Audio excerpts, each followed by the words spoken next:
Vamos então à segunda parte do 8º capítulo. Nós vimos no final da primeira parte que o Silas, o Hilário, o André e a Alzira estão chegando na antiga casa onde a Alzira morava, onde está o seu filho Luiz, né, com a esposa e 2 filhinhos, obsediados pelos 2 tios que foram assassinados pelo Olímpio, pelo pai, né? E aí eles estão mostrando ali a decadência, a situação em que está a casa. Aí nós vemos aqui o André colocando: com efeito, que o Silas está colocando aqui que eles não têm tempo ali para argumentar com os obsessores, né? Eles não sabem o que vão enfrentar ali pela frente. Com efeito, entramos e o movimento no interior doméstico era de pasmar. Desencarnados de horripilante aspecto iam e vinham, através dos corredores extensos, conversando alocados, como se estivessem falando para dentro de si próprios. Tentei algo registrar do que me era dado ouvir, e o ouro constituía assunto fundamental de todos os solilóquios a se entrechocarem sem nexo. Qual se percebesse com mais funda cuidade os tramas do ambiente, Silas estacou de chofre e, deixando-nos os 3 em recuado ângulo de velha sala, ausentou-se, recomendando-nos aguardar-lhe o retorno cautelosamente. Pretendia estudar com antecipação nosso quadro de serviço. Decorridos alguns minutos, voltou a buscar-nos. Conduziu a irmã Alzira para o aposento em que Adélia, a dona da casa, repousava junto dos filhinhos, explicando que não era conveniente que Alzira se encontrasse logo com os irmãos transformados em verdugos, e ali a deixamos sob a custódia de Hilário, que, evidentemente, a contragosto, se deixou ficar distanciado de nós, atendendo aos imperativos de vigilância. A sós comigo, o assistente esclareceu que, para efetuar o socorro com o proveito desejável, precisaríamos, antes de tudo, saber ouvir, e que, em razão disso, procurasse de minha parte não lhe estorvar as atividades, na hipótese de me sentir assaltado por qualquer estranheza diante das atitudes que ele fosse obrigado a assumir. Compreendi quanto queria Silas dizer e dispunha a observar, aprender e contribuir sem alarde. Penetramos estreito compartimento onde alguém contemplava grandes maços de papel moeda, acariciando-os com um sorriso malicioso. No intuito de trazer-me bem informado, o assistente segregou-me ao ouvido. Este é Luiz, que, desligado do corpo pela influência do sono, vem afagar o dinheiro que lhe nutre as paixões. Tínhamos pela frente um homem maduro, mas de fisionomia ainda moça, relaxado nas maneiras, cujos olhos parados sobre as cédulas encimavam-lhe a esquisita expressão de cobiça vitoriosa. Relanceou apressadamente o olhar em volta, com a indiferença de quem não nos conseguia ver, e tão logo, após um minuto de observação nossa, qual se estivera ele vigiado por cérberos invisíveis, 2 homens desencarnados de presença desagradável penetraram no pequeno recinto. Vamos lembrar que cérberos são aqueles demônios, né, de 3 cabeças da mitologia grega. Então, ele coloca que esses 2 homens desencarnados de presença desagradável penetraram no pequeno recinto e, dirigindo-se desabridamente para nós, um deles interrogou: Quem são? Quem são vocês? Somos amigos, respondeu Silas maquinalmente. Bem, aventurou o outro, nesta casa ingressam somente aqueles que saibam valorizar o dinheiro.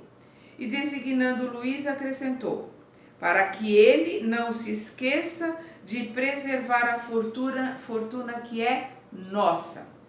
Intuitivamente, concluí que encarávamos com Leonel e Clarindo os irmãos espoliados de outro tempo. Certo, porque lhes devêssemos algum esclarecimento, a expectativa feroz com que nos seguiam os mínimos movimentos Silas ajuntou: sim, quem não estimará os haveres que lhe pertencem?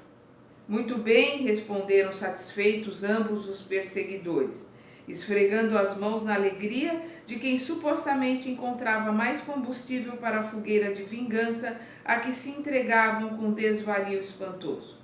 E adquirindo imediata confiança em nós ante as palavras com que o assistente lhes sossegara a inquietação, Clarindo, o mais brutalizado dos dois, passou a dizer: fomos vítimas de terrível traição e perdemos o corpo aos golpes de um irmão infeliz que nos pilhou os bens, e aqui estamos, para o desforço justo. Gargalhou de estranha maneira e acentuou: o maldito, porém, acreditou que a morte lhe apagaria o crime e que nós, os desventurados que lhe sucumbimos às mãos, estaríamos reduzidos a pó e cinza. Apossou-se-nos dos haveres, depois de promover um acidente espetacular, no qual fomos por ele assassinados sem compaixão. De que lhe valeu, no entanto, gozar a nossa custa se a morte não existe, e se os delinquentes no corpo ou fora dele estão algemados às consequências das suas ações? O bandido sofrerá os resultados da infâmia contra nós, e aqui respira o filho dele, cujos menores movimentos governaremos, até que nos restitua a fortuna de que somos legítimos senhores. Por tempo relativamente longo, ambos despenderam um largo repertório de lamentações, reforçando as cores do sinistro painel mental a que se acomodavam. E talvez cansados de martelar nas mesmas alegações sem qualquer resposta de nossa parte, confiaram-se à pausa mais dilatada que Clarindo rompeu, dirigindo-se ao assistente em tom amargo. Não admitem vocês que temos razão? Sim, aprovou Silas enigmático, todos temos razão. Entretanto, atalhou Leonel algo cínico, quererá porventura intervir em nossos propósitos? Nada disso, consertou meu amigo com inflexão jovial. Desejo simplesmente lembrar que por dinheiro já lutei excessivamente, crendo que o direito prevalecia do meu lado. Certo, porque a observação algo dúbia chocava os interlocutores, o chefe de nossa expedição valeu-se da expectativa natural e perguntou: amigos, vemos que esta casa permanece largamente povoada de irmãos nossos ensandecidos. Serão todos eles credores dessa família infortunada? O olhar inteligente que o companheiro me endereçou deu-me a perceber que o inquérito afetuoso guardava o objetivo de entreter a confiança dos vingadores intrigados. Leonel, que me pareceu o cérebro da empresa delituosa, foi presto na resposta. É que até agora, falou impassível, precisávamos dividir o tempo entre pai e filho, e por isso localizamos aqui temporariamente os onzenários enlouquecidos, os agiotas enlouquecidos, que fora do campo carnal apenas mentalizam o ouro e os bens a que se afeiçoaram no mundo, de modo a nos favorecerem a tarefa.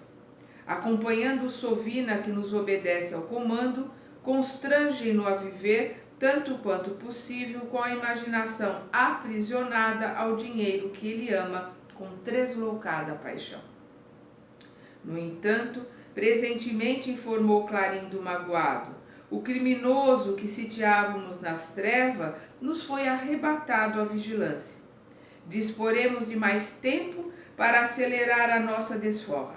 Pagará o filho em dobro, já que o assassino foi ocultado aos nossos olhos.